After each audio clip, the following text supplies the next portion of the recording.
I take this early opportunity to wish all of you a happy and prosperous 2013, wherever you are.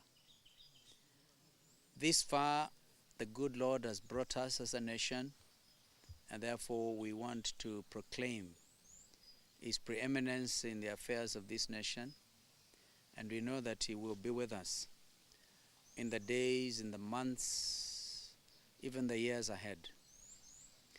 And so, as we contemplate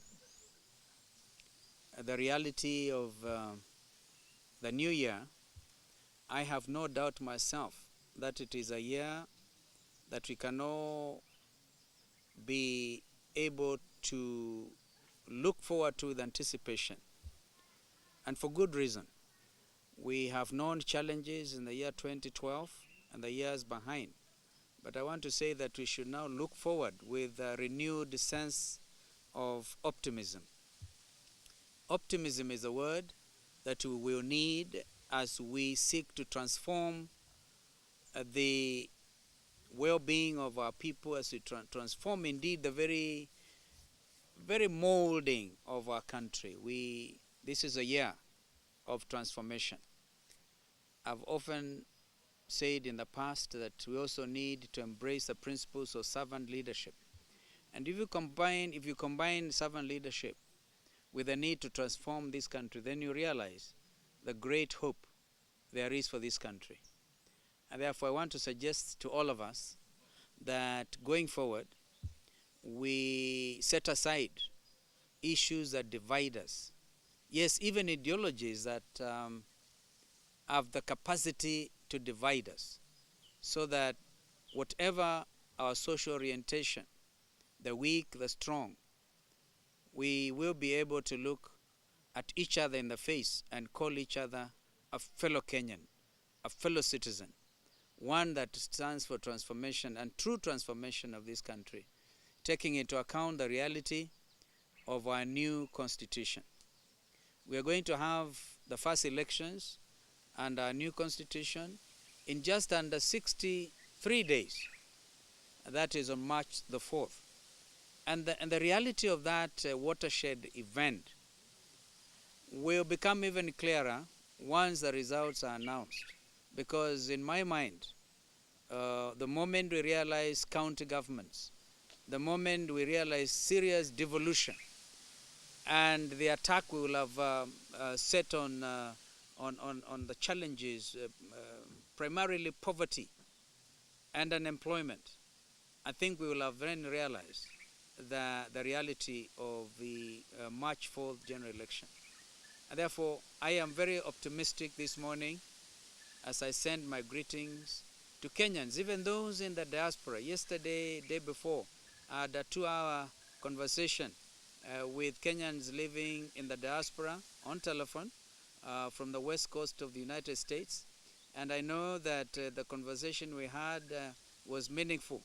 And therefore, let us continue with this kind of conversation. You may not be able to vote as Kenyans living in the diaspora, save of course those who are within the East African region and who will have taken out their voters' cards. We agreed that the process of making sure that Kenyans in the diaspora are not disenfranchised going forward, that process begins immediately after the next general election, so that in the subsequent general election 2017, 2018, they'll be able to vote, register and vote wherever they are. But of course, in the meantime, they have great influence, persuasive influence. Kenyans living in the diaspora have been able to grow this economy significantly.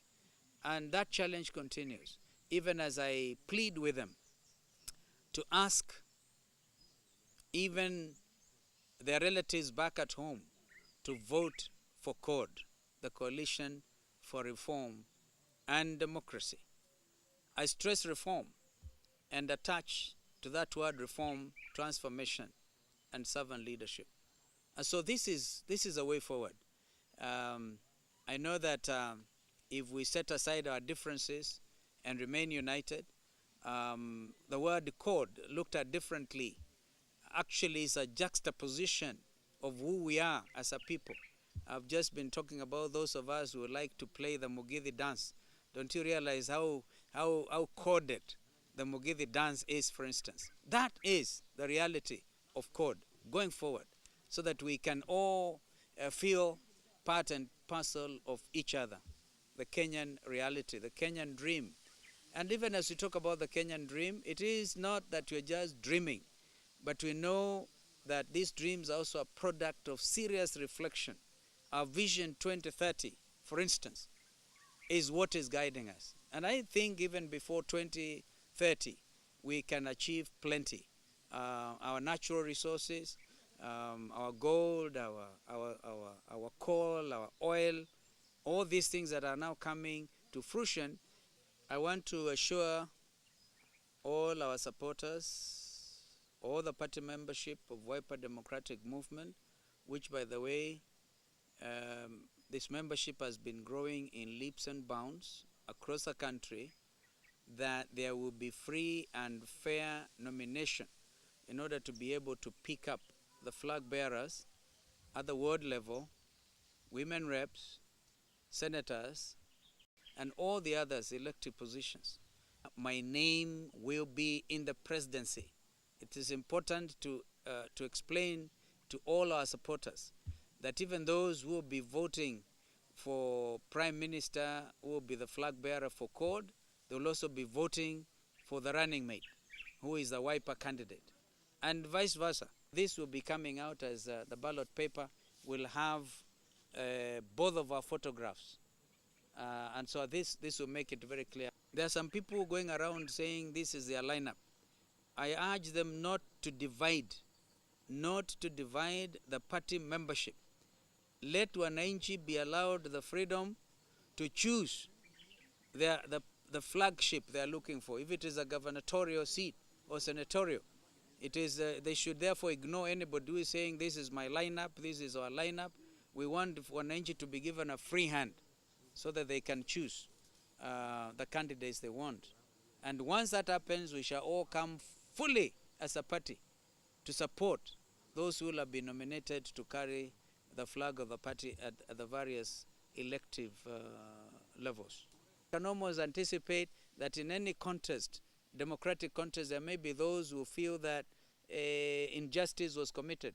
They can then have recourse to the courts of justice.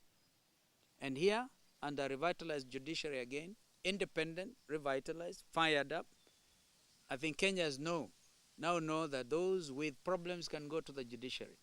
And of course, we have also a reformed police force. We have now, for the first time, an Inspector General of Police, Mr. Kimayo, who is on top of the situation. We know that what we had coming from the Tana Delta, all of us sincerely pray and believe it will not happen in 2013, and other hotspots like Baragoi and other places, so Kenyans can live together. My approach, in fact, is within the first 6 months of our winning elections. I have said it before.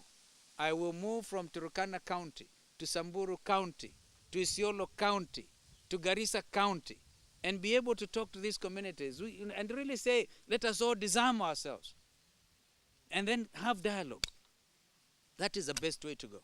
And so I just want to wish all of us again, wherever we are, God's grace, even as we begin to live the reality of this life-changing year, the year 2013.